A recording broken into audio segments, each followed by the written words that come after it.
Hello, welcome to Philosophy Roulette number 171, where we read and review philosophy live on air.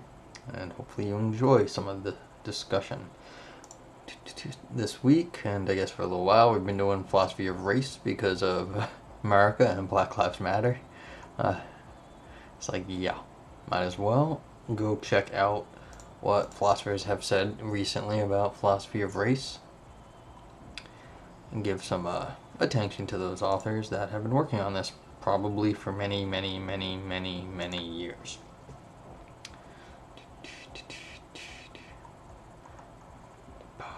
Okay, just got to get a few pages in because everything here tends to be I've looked at already, and it's a lot of reviews and like other stuff. But let's get here. I had a suggestion from one of the authors that I read. I could do a classic paper or two, like that are real touchstones on the that like everyone comments on, because they sort of shape the I've looked at all of these. Alright, gotta get to the next page then. Yeah, I mean, I read Categorical Injustice, and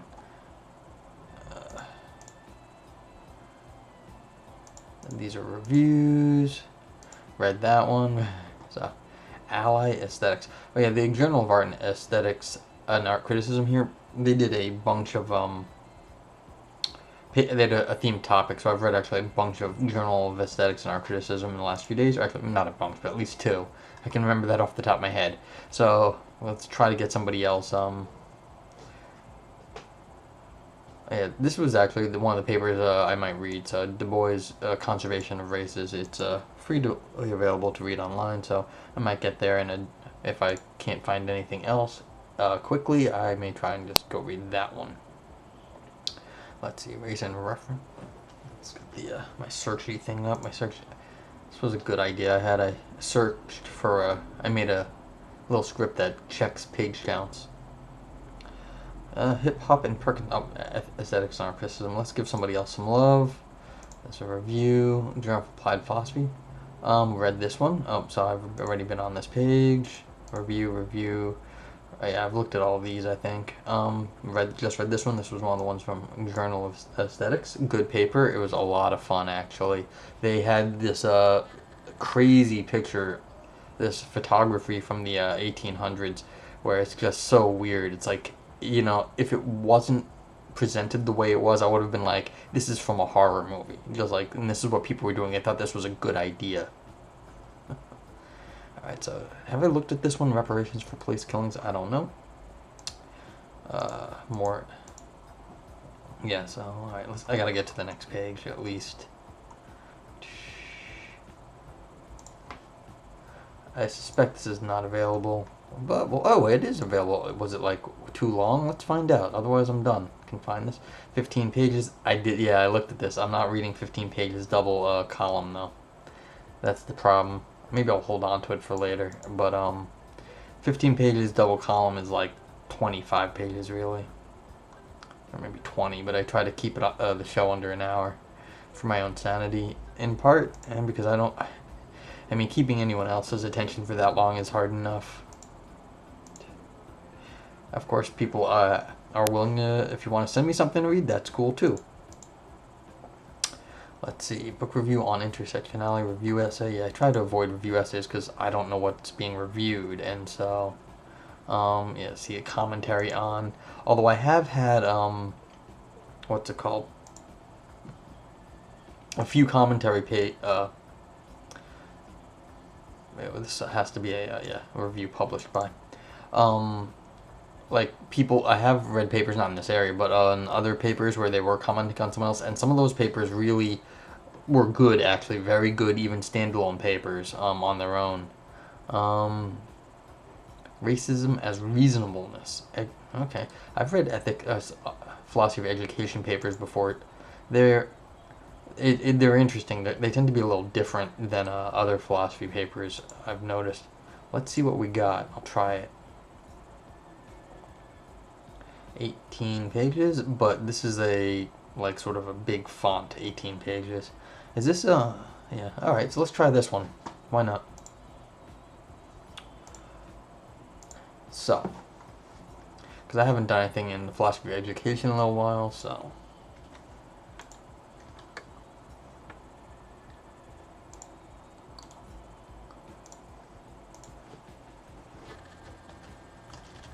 Link is now in the chat for those watching live. If you come a little later, you can always get the link to pop back up because it's not always there when you show up later. You type ! paper in the chat and the link will pop back up automatically. Otherwise, it will be below the video on the show notes if you're watching later on like YouTube or on Twitch. It's going to be both. So let's load this up.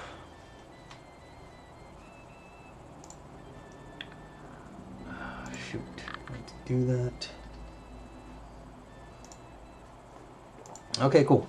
Racism as reasonableness. Philosophy for children and the gated community of inquiry. In her article in this special issue, Zara Bain notes, education for social justice requires educating in ways that are socially just insofar as we do all that is within our power to ensure that our pedagogy actively works against reproducing the epistemological systems that foster ignorance as a route to racial injustice. In this paper, I argue that the notion of reasonableness, that is for many at the heart of philosophy of children, P4C, approach particularly and education for democratic citizenship more broadly, is constituted within the epistemology of white ignorance, and operates in such a way that it is unlikely to transgress the boundaries of white ignorance so as to view it from without. Thus, philosophy for children practices that fail to historicize, examine, and challenge prevailing notions of reasonableness establish an epistemically gated community of inquiry. Specifically, I will argue that whilst racism is often assumed to be the preserve of unreasonable individuals, the understanding of the world informed by Charles Mill's The Racial Contract permits us to see that reasonableness might be conceived as both structured by white ignorance and produced by the racial contract as a tool for maintaining white ignorance by rendering actions intended to disrupt and dismantle white supremacy as unreasonable, whilst posing a conceptual and philosophical norm that sits outside of ideology. On a side note, I made a very bad mistake when I was an undergrad, because one of my professors said I was being unreasonable, and I was like, yeah, but what the heck, what do you mean by unreasonable? Tell me how you define that. And boy, did he get angry with me. And so you have to be real careful about this reasonableness. I don't think he wasn't being racist, of course. That was not, this was something me just being, a very hard undergraduate to deal with in a philosophy course, because I'm like, none of this makes sense to me. I'm like, explain it better. And he's like, well, you're being unreasonable. I'm like, well, tell me what your notion of reasonableness might be. But I can tell you from personal experience, not the from the philosophy of race, but from just other things, that this is a weasel word. A lot of times when people say be reasonable, it's because they don't want to explain themselves or they can't explain themselves. And so I'm already completely on board with this author, which happens so very rarely. I'm usually like, whenever I start reading these things, I'm like, oh God, where are they going to go with this? I hope this is not terrible. But of course, very rarely is it terrible. Usually they're very good. But this is one time I'm like, well, I sure hope it's not terrible, but I'm already in agreement with the author here, so yay. In order to begin to do this, I will first offer a brief overview of the notion of reasonableness as discussed in the P4C Philosophy of Children Scholarship, before turning to a critical legal studies and social epistemology. Okay, that's cool. At least I don't have to be argued. I'll take their word for whatever they say then, so I can stay happy. I will then explore the ways in which some of the assumptions reflected in these debates are echoed in the practice of the community of inquiry, and as an example of pedagogical approach, P4C explicitly committed to using philosophy to further the values associated with life in a democratic, pluralistic societies. Reasonableness as an educational aim. I wish to situate the discussion within a broad consensus in educational philosophy, theory, and policy, whereby the notion of reasonableness is viewed as an important educational aim and value. This sometimes appears as part of a defense of the need for schools in liberal societies to cultivate civic virtues, as part of a defense of the importance of critical thinking, or as an element of democratic education. In this paper, I will focus on the ways in which reasonableness has been developed and defended by scholars arguing for the value of teaching philosophy in schools within the Philosophy for Children, or P4C tradition, as an example of an educational practice committed to the value of democracy and the role of philosophy in nurturing and sustaining democratic institutions and values. Whilst this paper will, I hope, be of particular interest to practitioners and scholars of philosophy for children, it should also be relevant to those with an interest in education for democracy. In earlier work, I have focused on issues to do with the choice of resources within P4C practice, especially with young children. I argued that the popularity of certain books amongst P4C practitioners as useful sources for inquiring philosophically about racism lent some weight to claiming that the idealized community of inquiry, a truly egalitarian space where the path of inquiry is not blocked, where all assumptions are examined, might actually sometimes be operating as a gated community of inquiry. I drew on work on gated communities to explore how the spatial metaphor can be a fruitful way of thinking about how race and racism is dealt with in educational practices as P4C, where, as Joanna Hayes and Karen Morris write, race and racism often crop up as problematic no-go areas. As Atkinson and Flint point out, concerns about safety and security in gated communities enables social distance to be maintained. And I don't think this is the social distance that we got now. This is more of like racial distance or some other sort of like minority community distance to be maintained. In such a social climate, the unfamiliar is viewed with suspicion and as a potential intruder whose presence is illegitimate. Thus, the gated community can, they argue, be viewed as a cognitive shelter. Yeah, definitely some sort of blinders going on like here. As well as the material selected as starting points for philosophical inquiry, I have also explored in other writing how a sense of discomfort, particularly for the discomfort of P4C practitioners racialized as white, may contribute to the philosophical consideration of racism being pushed to the margins or even beyond the intellectual boundaries of the community of inquiry. In what follows, I build on some of this earlier work, as well as on the work of theorists working within the field of critical philosophy of race and social justice education, in order to explore the way that reasonableness itself is constituted and understood and how this can limit possibilities for discussing and addressing race and racism within educational practices that see philosophical thinking as vital to education, and particularly to education for democracy. It is increasingly difficult to speak of philosophy for children as if it is a uniform set of principles and practices. In their editorial for the 2011 special issue of Journal of Philosophy of Education, entitled Philosophy for Children in Transition, Nancy Rieselegem and David Kennedy explored the various different developments within the broad field of philosophy for and with children after Lippmann, noting that these multiple views yield significant implications as discourse, a methodology, a philosophical enterprise, and a form of biopolitical production. Yes, and I apologize for how I pronounce all your names. Note to the author, if you're watching this, he missed a period right here. Whilst the philosophical novels written by Matthew Lipman are still widely used in many countries, in others that they are rarely, if ever, seen. Rather, picture books, retellings of myth, films, poetry, and other works of art are used as starting points for philosophical inquiry. The extent to which teachers work with questions created by students varies. Some P4C advocates regard this as central to their practice. Others suggest supplying students with a philosophical question can be a more philosophically productive approach, at least in the early stages of building a community of inquiry. Lippmann's original P4C program was clearly indebted to John Dewey and the American pragmatists. Subsequent P4C scholars have drawn upon analytic and continental philosophers on a growing range of theoretical perspectives. However, while some scholars of P4C give reasonableness less attention in their work, it remains significant in current P4C scholarship and is discussed in 3 chapters of the recent Routledge International Handbook of Philosophy for Children. As previously mentioned, Matthew Lipman, who began his work on the original Philosophy for Children program in the late 60s, saw a very close relation between reasonableness and critical thinking, citizenship, education, and democracy, arguing that critical thinking improves reasonableness and democracy requires reasonable citizens, so critical thinking is a necessary means if our goal is a democratic society.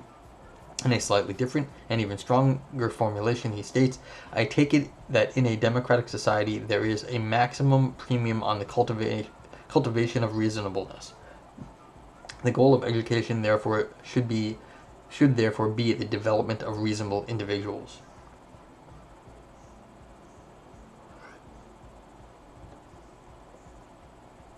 I don't know if I can tell a story without revealing too many. Yeah, I have a story about that, but I don't want to reveal individuals, so I'll avoid saying it.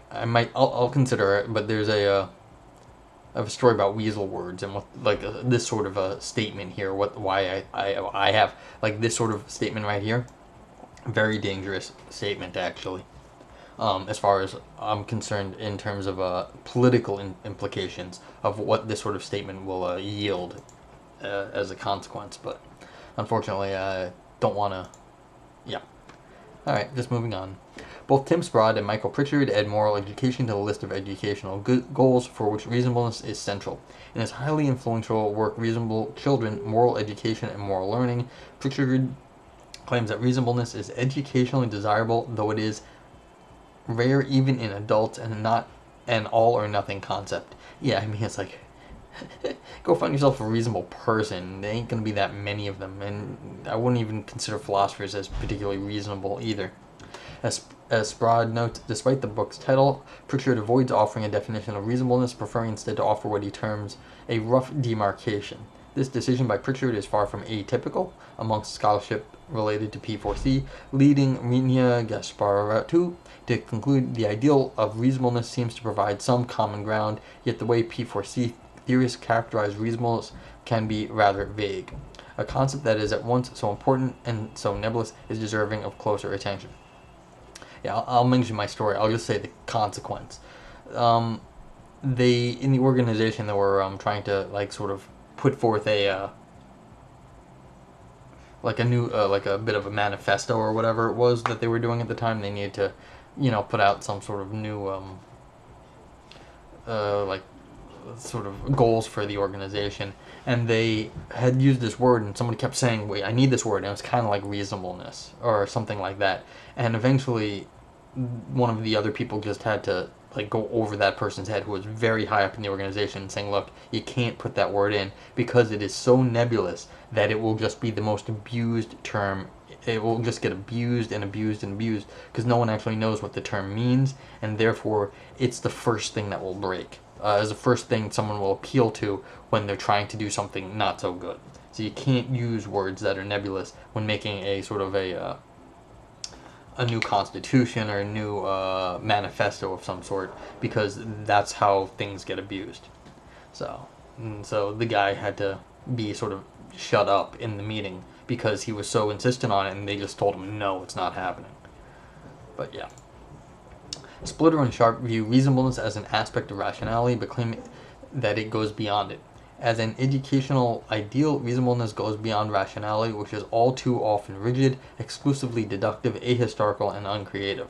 In contrast to rationality, reasonableness is seen by Lippmann as being comprised of critical and creative thinking, where the twin pillars of critical thinking are reasoning and judgment. The suggestion that reasonableness is, unlike rationality, not ahistorical, is in keeping with some of Lippmann's discussion, although this too seems vague at times. For example, Lippmann writes that reasonableness certainly does not exclude cultural literacy, but neither does it specify such literacy in terms of a particular set of contents, whilst noting somewhat ambiguously that we are rapidly moving toward a multicultural world. Lippmann does not discuss what he means by this, nor indeed the history that might have led us to conceive of our world as monocultural. Elsewhere, Lippmann acknowledges criticism of his desired aim for education to produce reasonable, judicious, and creative individuals, namely that it emphasizes method at the expense of content, but sees such criticism as mistaken.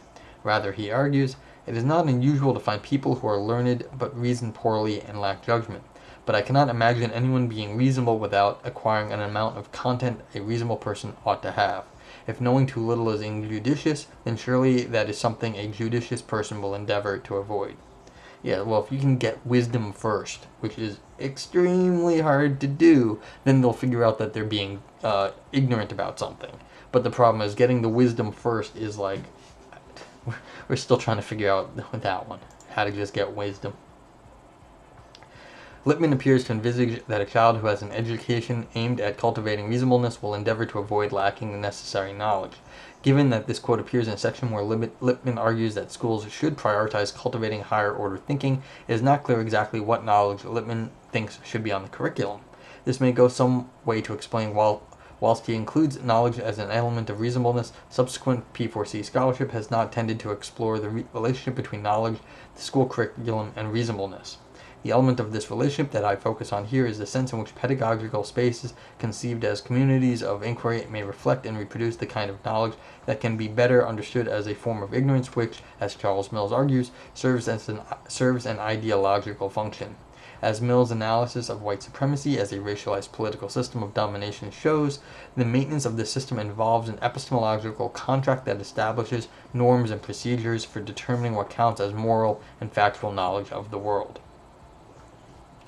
I just, speaking of public philosophy in this age of quarantine and social upheaval, I was watching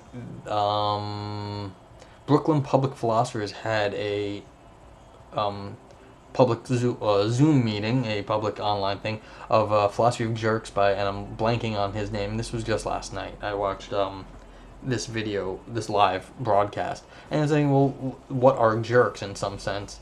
And it's people who just don't care about the social contract and what's going on, and don't care about this sort of things. So what was my point?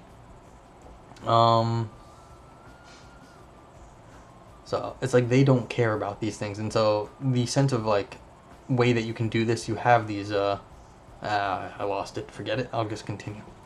The distinction between reasonableness and rationality is perhaps also in need of further attention. Terry Field, in an article that is cautiously optimistic on the potential of P4C, raises questions as to whether philosophy for children's advocacy of reasonableness will allow for voices that have been excluded by reason, or whether Lippmann's P4C project, informed as it is by American pragmatism, is subject to at least some of the same criticisms as those made by feminist philosophers about reason. Okay, now I remember what I was going to say. That it kind of, great moral leaders tend to be sort of single-minded, and they're kind of jerks. It's on the Philosophy of Jerks, because they refuse to sort of be reasonable in the face of competing opinions. Reasonable people is what the speaker dubbed sweethearts, tries to see the best out of everyone's argument and sort of tries to be reasonable about it. But he was saying that great moral leaders tend not to be very reasonable at all. They tend to be kind of jerks. And so maybe I'll put a link in the show notes if I can. Jerk philosophy. So go support your other public philosophers. Continuing. Indeed, whilst Lippmann and others have argued that reasonableness is complex and multi-layered, the vagueness of what precisely reasonableness entails increases the possibility of it being reproduced to proceduralism. Thus, the Sapir Handbook deals with the complexity of reasonableness by advising teachers working with students to reflect on the very idea of reasonableness and on what counts as good reasoning. The handbook does not give teachers a clear indication of what is meant by reasonableness. At the same time, it offers some suggestions, guidelines for ground rules for developing a community of inquiry. These include encouraging positive body language, such as eye contact and smiling, and considering the use of time out or extra thinking time if someone breaks the rules. Given the educational aim of cultivating reasonableness through the community of inquiry, these rules and sanctions can be presumably be viewed as both reasonable and likely to foster reasonableness.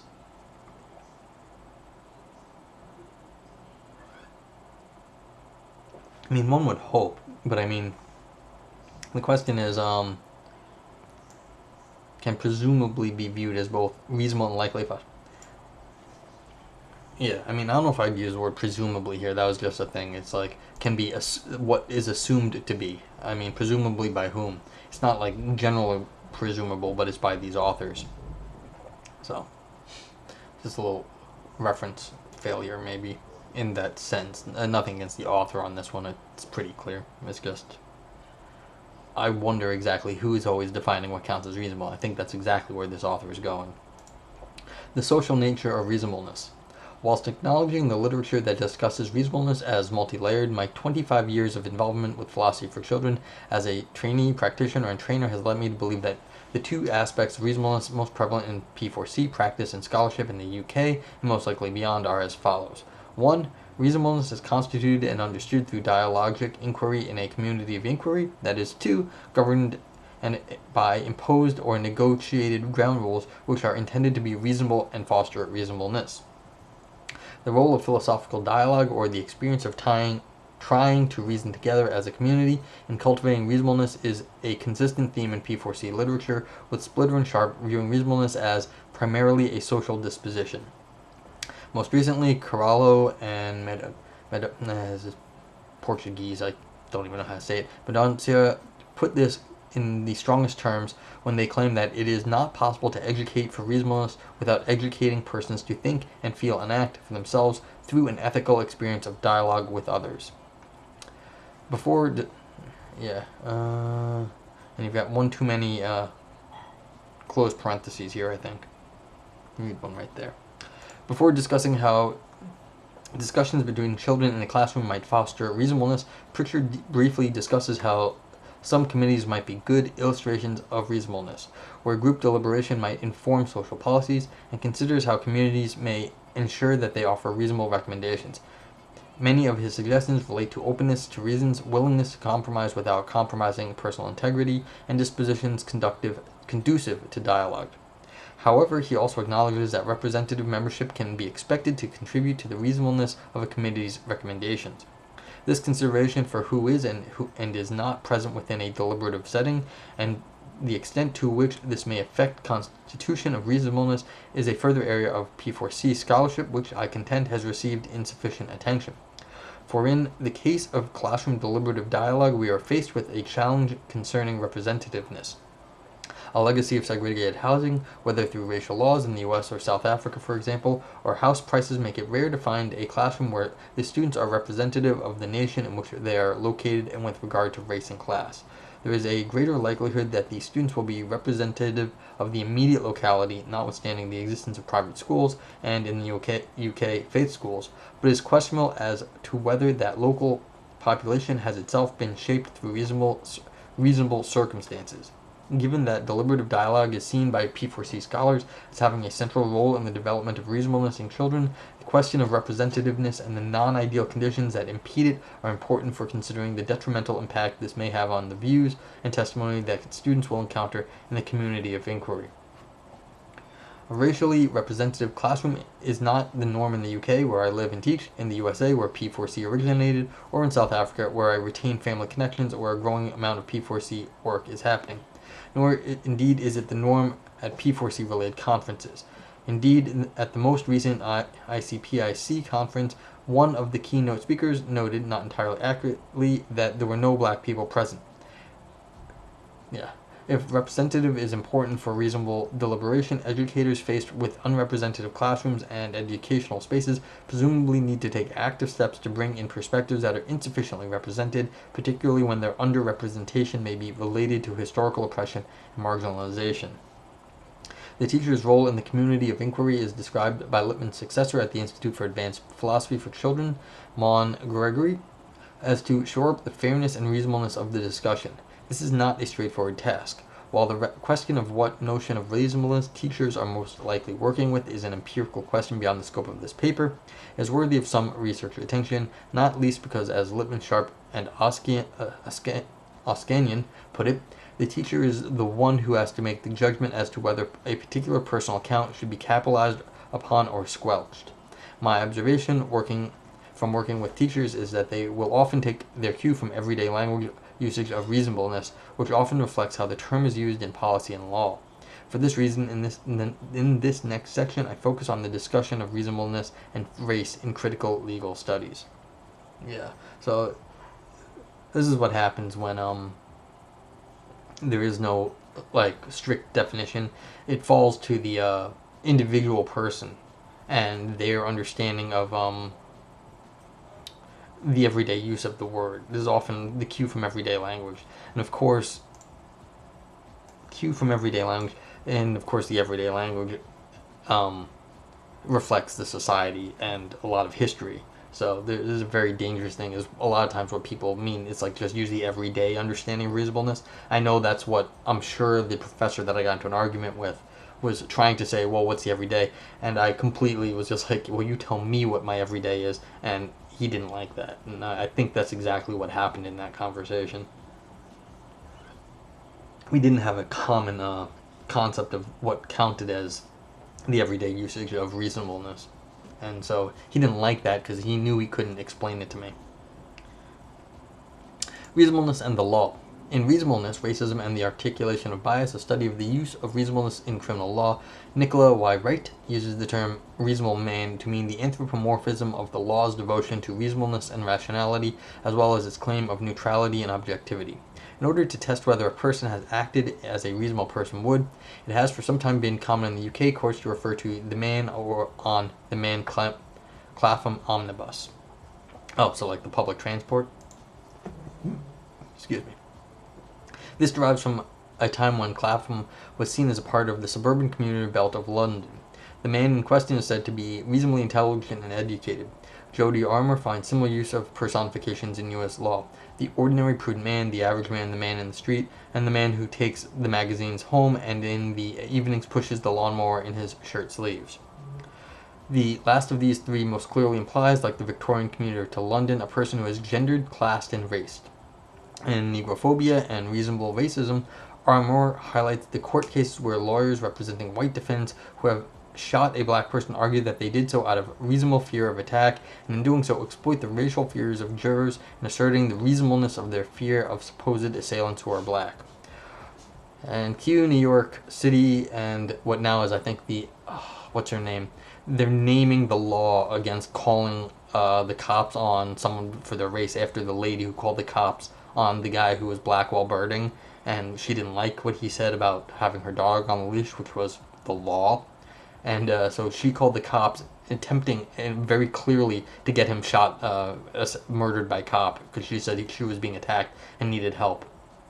So, yeah. So this is exactly what this happened here. Armour concludes, certainly the reasonableness standard and its classic formulation, for example, the average man, privileges the perspective of the majority. He posits the idea of the reasonable racist. By this he means someone who holds racist beliefs but who holds that he or she can be excused for them because they can be shown to be typical majority views, and blame is reserved for the statistically deviant. Armour summarizes his argument thus. The legal definition of reasonableness is uniquely insidious in that it takes the merely typical and contingent and presents it as truth and morality objectively construed. For example, according to legal usage, the objective standard of reasonableness encompasses those beliefs and attitudes that are shared by most people. Armour argues that the role of the courts is often taken to be to observe rather than to define the attributes of the reasonable man. Well, whilst we have already seen that Philosophy for Children scholarship advocates a more nuanced, multi-layered sense of reasonableness than that of the reasonable man, it is still a useful exercise for educators to identify elements of the practice that might be implicitly working with this understanding of reasonableness. A common implicit argument in P4C scholarship is that in order to address continuing racism, it is the cultivation of reasonableness that is required. However, I suggest reasonableness as commonly understood in the law may not only be shaped by a racist past, but help to secure a racist present. Racialized common sense. Yeah, this is defaulting to the way things are is basically a Luddite philosophy. You're going to just like it's a race to the mean and not anything that's actually good. So the question is what is reasonable. If you don't have some unreasonable target, it may not be reasonable anymore. You may just be doing just the biases of old. We're getting that a lot nowadays. I should clarify that. We get a lot, what people are assuming to be neutral is not neutral in any sense of neutrality, really. Is just importing the biases of old. Okay, continuing. Racialized common sense. This critical perspective on the association between the notion of reasonableness, the claim to neutrality, hey, I like you, author. The claim to neutrality, yeah. And the perspective of the majority suggests the educational significance when it comes to cultivating genuinely democratic dialogical deliberation of attending not just the question of who is present in the community of inquiry, but to the underlying relationships of domination and their historical roots. For even if we were to find a classroom where the makeup of the students is representative of the nation in which they live, leaving aside for now questions of why the historically contingent and often unreasonable boundaries of the nation should be our measure, we still find ourselves in a situation, the representative constitution of which may mask the relationships of domination that characterize the society in question. In this sense, such a classroom may be seen as a non-ideal situation within which the avowed educational starting point of reasonableness and neutrality serve as an ideal analog to the role of ideal theories in Mill's criticism of liberal theory, where, as he notes, obviously such a starting point crucially handicaps any realistic social epistemology, since in effect it turns things upside down. Sexism and racism, patriarchy and white supremacy have not been the exception but the norm. It may be objected here that in the context of P4C, given its concern with relationships among reasoners, the suggestion that the majority perspective will be privileged in philosophical inquiries is overstated. It is important to note that whilst certain perspectives might be in the majority in a community of inquiry, the emphasis given to reasons in P4C enables a minority perspective to be heard, considered and judged persuasive by a majority, if it is adjusted to be the most reasonable perspective. However, Mira Levinson sounds a note of caution about this when she observes that in multiracial classrooms, differences of opinion and priorities in part reflect differences in life experience that lead members of different racial ethnic groups to read the world in different ways. The problem, however, is that this often results in a majority group members judging minority perspectives as being totally irrational as well as unreasonable. Furthermore, as the analysis of white ignorance reveals, the prevailing notion of reasonableness can involve not just a cognitive model or a set of procedural norms, but also an acceptable set of behaviors. Thus, a standard of reasonableness might serve to limit the extent to which a person from, say, a racialized minority perspective can argue, challenge, and disagree with what is taken to be reasonable with regard to racism. And further, exploring how such processes may play out in pedagogical situations, it is helpful to consider what Alexis Shotwell terms racialized common sense.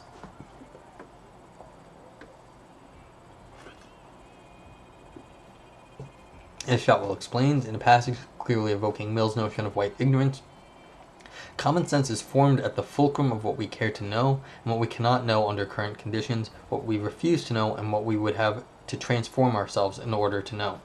When we have common sense knowledge, we do seem to know something frequently, even in a strong sense of the word know. But this knowledge is frequently a product and productive of inequitable social worlds, as a norm and epistemology of ignorance perpetuates the common sense it describes. An example of the way in which such racialized common sense can serve to block discussion of racism on the part of the people from racialized minorities can be glimpsed in Leonardo's observation that anyone who has performed a radical racial analysis has faced a scenario where the messenger is dismissed because the message produces psychological dissonance between a white subject's desire for racial justice and her inability to accept racial change. On the face of it, philosophical inquiry should help us to examine racialized common sense assumptions. However, in social context structured by the operation of white supremacy as a racialized system of domination involving the epistemic aspects described in Mill's analysis of white ignorance, our guiding notion of reasonableness may itself be infected with racialized common sense. As Shotwell writes, the close link between reason, white, and what it means to be human, or the extent to which those three attributes end up being coterminous, should give us pause. In a similar analysis, David Theo Goldberg explores how representations in racial discourse draw their efficacy from traditions, conventions, institutions, and tacit modes of mutual comprehension. Goldberg frames this underlying stratum as the preconceptual plane that underlies and shapes modernity's common sense. What this discussion suggests is that in the concept of attempts at dialogue and deliberations that invoke explicitly or implicitly normative notions of reasonableness, there is a danger that reasonableness can imply a prioritization of stability, a notion that in turn may suggest not moving too far from where we are and not looking too closely at how we got here. A crucial step in correcting this potential bias is insisting on the importance, especially in an educational context, of historical perspectives. Yet, as I discuss in the next section, it is this perspective that is arguably missing from many approaches to philosophical dialogue as a means to cultivate reasons and enhancing democracy. I don't know, I mean, I don't mean to bash on China in any way, shape, or form, but they use a very different concept of how to proceed, and you hear a lot of times is they don't want radical change, they want more incremental steps. And of course, I mean, they've got their problems, we've got our problems, but I'm not sure that the historical appeal here is always going to be the right way. Like I said, it's often the unreasonable person drawing on the discussion from last night. Was it Eric Schweizgeibel, maybe? I forget. But on the discussion of jerks, it is often an unreasonable thing to make a moral stand. And so being reasonable is not always the moral stand point of view. So the question is, like, there's nothing wrong with doing things like step-by-step incrementally. There's nothing wrong with having like a grand moral stand, but I mean, the question of what counts as reasonable there is very much a question of temperament. And I don't know if that is yeah, I mean, that's a different thing. I mean, here in the US, I mean, people are just too darn tired of like any sort of really the baby steps that have been taken by the government. And so basically they're calling for bigger change, which is a very long time coming. The problem of ahistorical reasonableness. Marguerite and Michael Rivig-Sol discuss a P4C project implemented in Guatemala in 1987, 2 years after the execution of civilian President Vincio Cerezo after 30 years of military dictatorship. Whilst they see much that is positive in P4C, they view it as lacking some of the essential qualities for democratic education offered by educators working in the Freirean tradition. The founding belief seems to be that teaching children to think reasonably, responsibly, and philosophically can eventually empower the Guatemalan majority to take advantage of democracy's promises. The implication is that democracy is not being realized because of deficiency in reasoning on the part of Guatemalan adults. Hope for democracy's full implementation are thus pinned on elementary school children who, despite the fact that most attend school for no more than a few years, are to bring reason to Guatemala's political processes in a generation or so. They go on to make the more disturbing criticism that, indeed, if we consider the structured silences in the P4C program, we see how pretensions to uncommitted objectivity actually help the Guatemalan government establish locally and internationally its claim that it is in fact democratic. Moreover, regardless of whether one agrees or disagrees with the claim, accepting its practical validity and leaving it unquestioned represents a political option on the part of P4C in support of the Cerezo government and against the dissenting constituency represented by Bermudez and by the Guatemalan Army of the Poor. Acceptance effectively compromises an option in support of the Guatemalan ruling class. Marguerite and Michael Rivig-Sol argue that Lippmann's P4C program does not engage with history. While laudably characterized by dialogue, such pedagogy ignores the historicity of what is known. It is perhaps not surprising that significant criticisms of Lippmann's P4C program have tended to come from Latin America and have often placed P4C in the context of U.S. interventions, whether military, political, or educational, in the region. While these criticisms highlight the hypocrisies and contradictions in the U.S. self-image as a democracy, in the context of the present discussion, I want to focus on the way in which they reveal the ways in which white ignorance may be operating to reflect and reinscribe relations of domination, whether at a global or a local level. In this sense, Rivig-Sol's analysis has affinities with Mill's discussion of the management of memory and with the related analysis of technologies of colonization developed by de Lisavoy. And I laugh because otherwise you cry about the U.S. and our state of the world sometimes here. Reasonableness in education is explored by Noah de Lisavoy with regard to race as follows. In this way, the reasonable as an ideological formation in education does not simply distort a more authentic reason, but rather serves as a technology of colonization. It is not simply that elites operate according to the rationality that privileges their own class racial interests, but rather that the violation of communities of color becomes the positive content of good sense in white politics and policy, according to the Manichaean logic of colonial society outlined by Fanon. Activists for equity in education who seek to intervene in official policy-making circles need to realize that they confront not only political headwinds, but also a form of rationality that depends on the abjection of the poor, black and brown, as the condition of its own dubious virtue. Furthermore, the criticism of P4C as practice that is guilty of ahistoricity, whether or not they can be fairly made, of Matthew Lippmann's work are echoed in critical discussions of the discipline of philosophy itself. As Carlos Sanchez puts it, many professional philosophers believe that if a thinking situates itself, embodies itself, or historizes itself, then it is not profound, and worse, not philosophy. Yeah, this is reminding me a lot of Hume, actually, right here. I mean, Hume basically, I think people saw him as very reasonable. And he had one, he would basically say you have to look at history. That was half of it, and on the other half of it is you have to try to make a reasonable, like a rational choice given the situation you are now. But you have to look at history to understand what is the best thing to do, and that's always that tension here. You have to look at history, but then you're still making the decision in the here and now. So hindsight's 20/20, but so there's a question of the pull of rationality versus the pull of history, and how do you make a reasonable, what is reasonability within those two pulls. So this is the Hume problem here. Much of Charles Mill's work is devoted to showing how philosophers have dehistoricized race. In the racial contract, Charles Mills points out the fact that the discussion of race and racism is so often absent from Western philosophy might lead one to think that race and racism have been marginal to the history of the West. But in actuality, we need to understand how the exclusion or marginalization of race is typically sanitized, whitewashed, and amnesiac account of European imperialism and settlement is deeply flawed and misleading. Reflecting on some of the explicit expressions of racial and colonial attitudes in Kant's work, he observes that white academic philosophy as an institution has no interest in researching the implications of and making known to the world this dimension of Kant's work.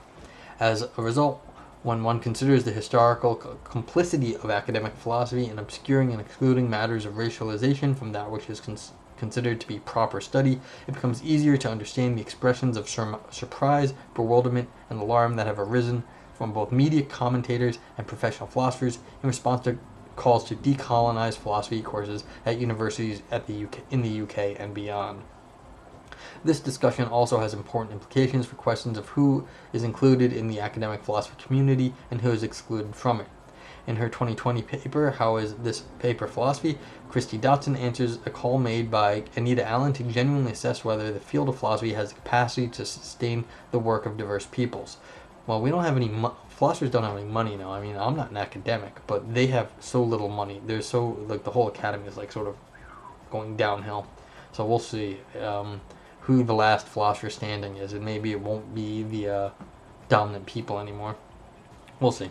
Drawing on Gail Salamon's Justification and Queer Method, or Leaving Philosophy, Dotson argues that academic philosophy privileges a culture of justification, where justification is making congruent one's position with acceptable norms. Dotson explains, typified in the question, how is this paper philosophy, is a presumption of a set of commonly held, univocally relevant historical precedents that one could and should use to evaluate answers to the question. By relying upon and presumably commonly held set of normative historical precedents, the question of how a given paper is philosophy betrays a value based on performances and or narratives of legitimation. Legitimation here refers to practices and processes aimed at judging whether some belief, practice, and or process conforms to accepted standards and patterns, that is, justifying norms. Yeah, it's the difference between checks and balances or mutual legitimation. If it's just mutual legitimation, it's not actually, it's just sort of patting oneself on the back, in an echo chamber, like I justify you, justify me, and then we're mutually justified. But of course, if both of us are scumbags, then it doesn't really matter.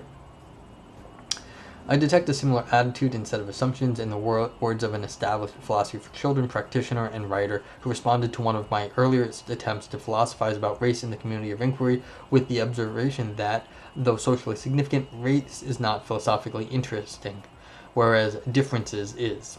I suggest that here we have an example in the community of inquiry of the same problem that Mills highlights, and that can be seen as a specific example of the operation of white ignorance.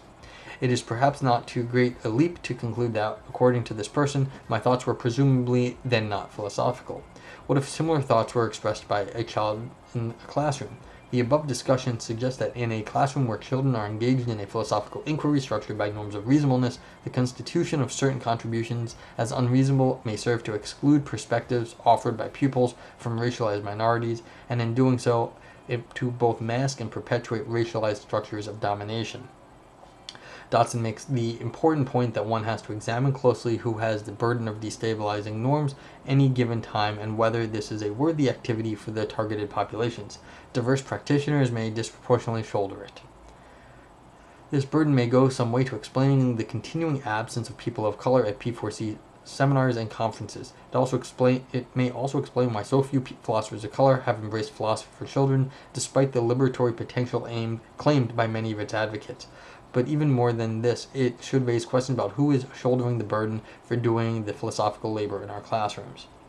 This is one of the current claims I've heard in the social media and just in media recently from the U.S. black community, is that they're just tired of trying to explain things over and over. It's not their responsibility to explain how bad they have it when it's not. They've been the ones bearing the brunt of all the work for so long, shouldering the burden.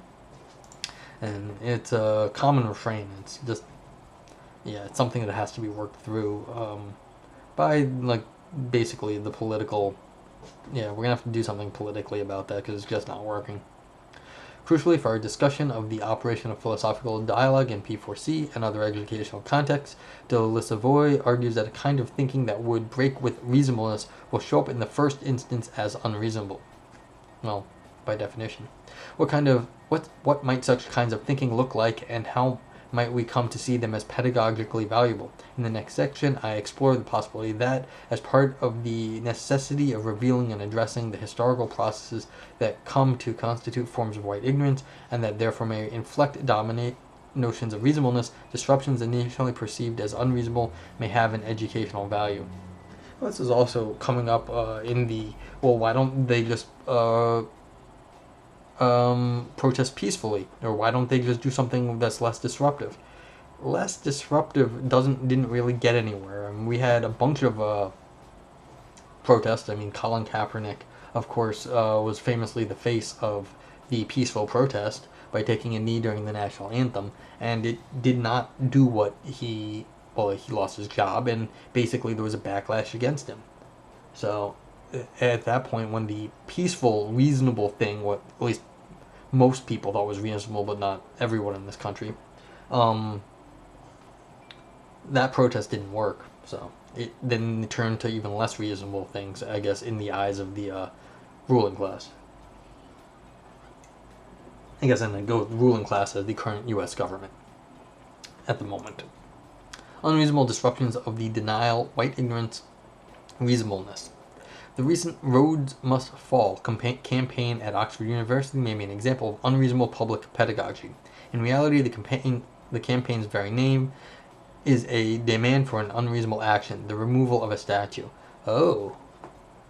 This is weird, because they've been pulling down statues in the UK in the last few days. I wonder if this got pulled down. This is sufficiently unreasonable behavior to be newsworthy. Newspaper articles covered the campaign. Think pieces were produced in broadsheets and online platforms. Many of them focused primarily. It is what got pulled down. Cecil Rhodes just got pulled down like 2 days ago or something, or 3 days ago, or exclusively on the unreasonableness of the demand to take down the statue of Cecil Rhodes. Like, the protesters pulled him down, and he is now in the they threw him into the water, like whatever the river was or whatever it was. So he's underwater right now. Some articles, however, did not avoid engaging with the campaign's justification for its demands. Articles detailing Cecil Rhodes' behavior and writings appeared. So too did articles pointing out that taking down of statues is not the sole preserve of ISIS, and also exploring how to demand to remove a statue is not equivalent to a simple act of destruction and can express a more complex and nuanced political position. For example, there is a complex history of removing statues celebrating Nazism and Soviet communism in post-war Europe. In Lithuania and Hungary, there are memorial parks where one can visit the statues to communism that were erected and after the fall of communism in the country, removed but not destroyed. Implicit in the park is the idea that the statues are worthy of being taken seriously as historical artifacts, even as they are not worthy of remaining in place as celebrations of deeply oppressive ideals. Might we say the same of Cecil Rhodes? And if not, why not? These are important moral questions which are best answered with sufficient historical knowledge. These are questions which many of us concerned about the social justice and education ask ourselves and each other. These are questions brought into public consciousness by unreasonable pedagogy. The campaign did not succeed in its stated aim to relocate the statue. However, Oriel College is backtracking on its offer of a 6-month consultation period due to concern that it would lose donors revealed how the preservation of wealth impacts decision-making now as it did in the Rhodes era. Yeah, this just got pulled down because he was a terrible slave trader and did lots of stuff that was reasonably horrible. I'm not an expert, but I just read a news article on it. And basically, because he got rich off of like the slave trade, he gave a lot of money to like his favorite charities in the area, or institutions. I don't know if they were charities or whatever. And so he basically had a lot of stuff named after him in that area and did a lot of what was thought to be good. So they put up a statue of him. For all I know, he bought it himself, and it was all based on like the slave trade or something equally, well, maybe not equally terrible, many terrible things. And so now that guy is in the river. That statue is. The campaigners could have limited their concerns about Oxford University's relationship to racism. Yeah, and that's why it didn't go down, because there was a lot of money tied up. People liked that old, they got paid off basically in the past, and they liked that. Didn't care where the money came from, even if it was blood money. The campaigners could have limited their concerns about Oxford University's relationship to racism and colonialism to a reasonable course of action. I speculate that had they done so, the issues would have reached far fewer people and generated less discussion. They might have attempted to educate people only by means of more traditional academic practices, such as running seminars, lectures, writing historically informed papers about Cecil Rhodes, the university's relationship with colonialism, and so on. A series of student-run debates might have been held, perhaps even with a number of sympathetic academics in attendance. If the institution was put under great pressure, it might have committed on these discussions. It might have pointed out how proud it was that the fine tradition of debate at Oxford was being continued. In other words, without even needing to engage with the substantive issues, it could communicate congratulatory messages to students for their conduct that is in keeping with the norms of the institutions. And given that the institution has historically defined those norms, this message could be read as a self-congratulatory message for the continuation of reasonableness in the institution. However, if this were to have happened, it is unlikely that anyone outside of Oxford University would ever have become aware of the debates taking place. The willingness of donors to threaten to withhold funds and the seemingly crucial role that would play would not have been revealed to the wider public. You know, in some sense, this is the best outcome for Oxford University because they didn't have to make a decision. So that's also the question. Did Oxford University just dodge their responsibility with respect to Cecil Rhodes by basically waiting until people were so outraged that they could be, it wasn't we didn't do it, it was the evil protesters, or the unruly protesters, the unreasonable protesters. So I wonder if Oxford will still, this is the best outcome for Oxford University in this case. In that sense, maybe this wasn't, they still get to claim the reasonableness, but to their donors.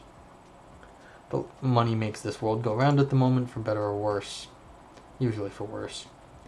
As a result, we might reflect on how starting in a place that appears at first unreasonable might help us to perceive the historical and social processes that contribute to our conception of reasonableness. Therefore, possibilities for coming to know the world and for challenging white ignorance and its political consequences might be limited by an emphasis on a procedural notion of reasonableness that forecloses opportunities for inquiry and for knowing. Conclusion. Lawrence Splitter and Anne Margaret Sharp note the concept of a reasonable person lies at the heart of philosophy for children, and arguably of education itself and the ideal of democracy. They go on to argue that reasonableness is linked to, but goes beyond, rationality, which they view as all too often rigid, exclusively deductive, ahistorical, and uncreative. As Tom Sproud notes, they argue that reasonableness is not just process-oriented, requiring sufficient knowledge or content as well. In the above discussion, I have attempted to attend to the process element of reasonableness, whilst also making a case for giving knowledge a greater status than bracketing above might imply. I have explored the ways in which the prevailing notions of reasonableness operating within everyday language, within academic philosophy, and with political philosophy, with political inquiry in the classroom, reflect layers of complex historical and social meaning.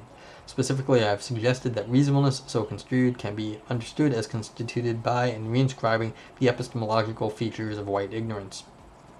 You're basically inheriting the historical status quo, which is white ignorance in this case. If reasonableness is, unlike reason, not ahistorical, then the cultivation of reasonable citizens presumably includes a commitment to the teaching of history. This seems vital to Mill's discussion of the racial contract, and indeed to much work in the critical philosophy of race. It raises questions then how P4C practitioners, programs, and theorists engage with history as a subject of study and understand its place in philosophy and the community of inquiry. Advocates of P4C would then be well served by historicizing the movement itself, perhaps given his influence on Matt Lipman, beginning with the philosophy of John Dewey. I think that the great John Dewey never saw white supremacy as a major priority in his wrestling with philosophy and democracy. I think that is sad. You can't really be wrestling with American democracy unless you also come to terms with this legacy rooted in slavery, Jim Crow, and so on. So in that regard, I think despite his greatness and his genius, it is a major silence, as Cornel West speaking there. The cultural milieu in which deliberation takes place is often one of white supremacy and white ignorance. The school curriculum is an element of this. Dialogical deliberation is thus limited in its scope for examining this milieu, given that it is governed by reasonableness. That is not to say it is impossible, but rather that it is highly unlikely. Okay, that was... personally, I'm very happy with this paper. Doesn't really matter what I think about, just because I agree with it. But let's see, what else can be said? When I started off, I said the education papers tend to be very interesting because they have this very pragmatic bent to them, granted by the pragmatism, but that the fact that they are actually in process of teaching kids these things, and so they sort of always have sort of a grounding in what you actually do with a kid when they're asking a question, as opposed to just sort of it's kind of interesting light out there, as opposed to just the college student or a professional academic, where you actually are getting already some sort of enculturated people that have usually been in school for already a decade or more at least, and so they've already been sort of forced into this sort of blinders, which is the reasonableness, which is the taking on of basically the historical baggage of what things are taken to be normal. So let's see, what else do we have to say? Yeah, of course, Kant and racism, not something that gets talked about a lot, although a lot of philosophy is racist, not only Kant, of course. Yeah, let's see, what else we got? This is the Hume problem. I do worry about this Hume problem. That in Hume you get to be reasonable, basically, like Hume, you have to have two things. You have to have a historical understanding. You also have to have a rational sort of putting things together best as you can right now understanding. The question is, how do you adjudicate between those two poles? Do you do what seems to be historically called for? Do you do what seems to be ahistorically called for in terms of the rational of the now? I don't know. I mean, that Hume generally is trying... I don't know how racist Hume was. I don't know what that counts as. But of course, Hume was a historian. He really understood history. That's where he started. He had that big old history. I don't know. Maybe it was very racist. I have no idea. I don't remember. I should find out. But at least he understood when he was talking about this stuff, this tension right here of how you have to actually have some sort of historical thing. And I think really what it's coming down to here is, as the author was concluding, how do you have a dialogue with people that aren't there, with cultures that aren't there, with concepts that aren't considered reasonable in the normal way? And perhaps you can look at the history, perhaps you can look at things that are... people, you can bring people in from different cultures and different things, but it's very hard to break what counts as reasonable when you're talking about a majority, again, because they will, as they said, kids will, and not just kids, I mean just look at the politics, they will just dismiss anything that's the minority as crazy because they only understand basically their own culture. You can see this a lot in the political rhetoric in the US. I'm sure it happens other places too. Yeah, so I'm with this person. Reasonableness should be tossed generally. You can be more specific, but you have to get, either we get way more a way more specific understanding of reasonableness. Otherwise, it's just going to be an abused term, is basically what's going to happen, because people will define it as they want. And I fear I'm rambling now just because I agree. Anything to be said about the writing here? A small gripe: don't use whilst so many times when writing. Just when I say it so many times, it sticks out in my head. Other than that, no, it's actually pretty nicely written, this paper. Yeah, so a well-written paper. Again, claim to neutrality is always dangerous. Very little is neutral, unless you're talking water and pH.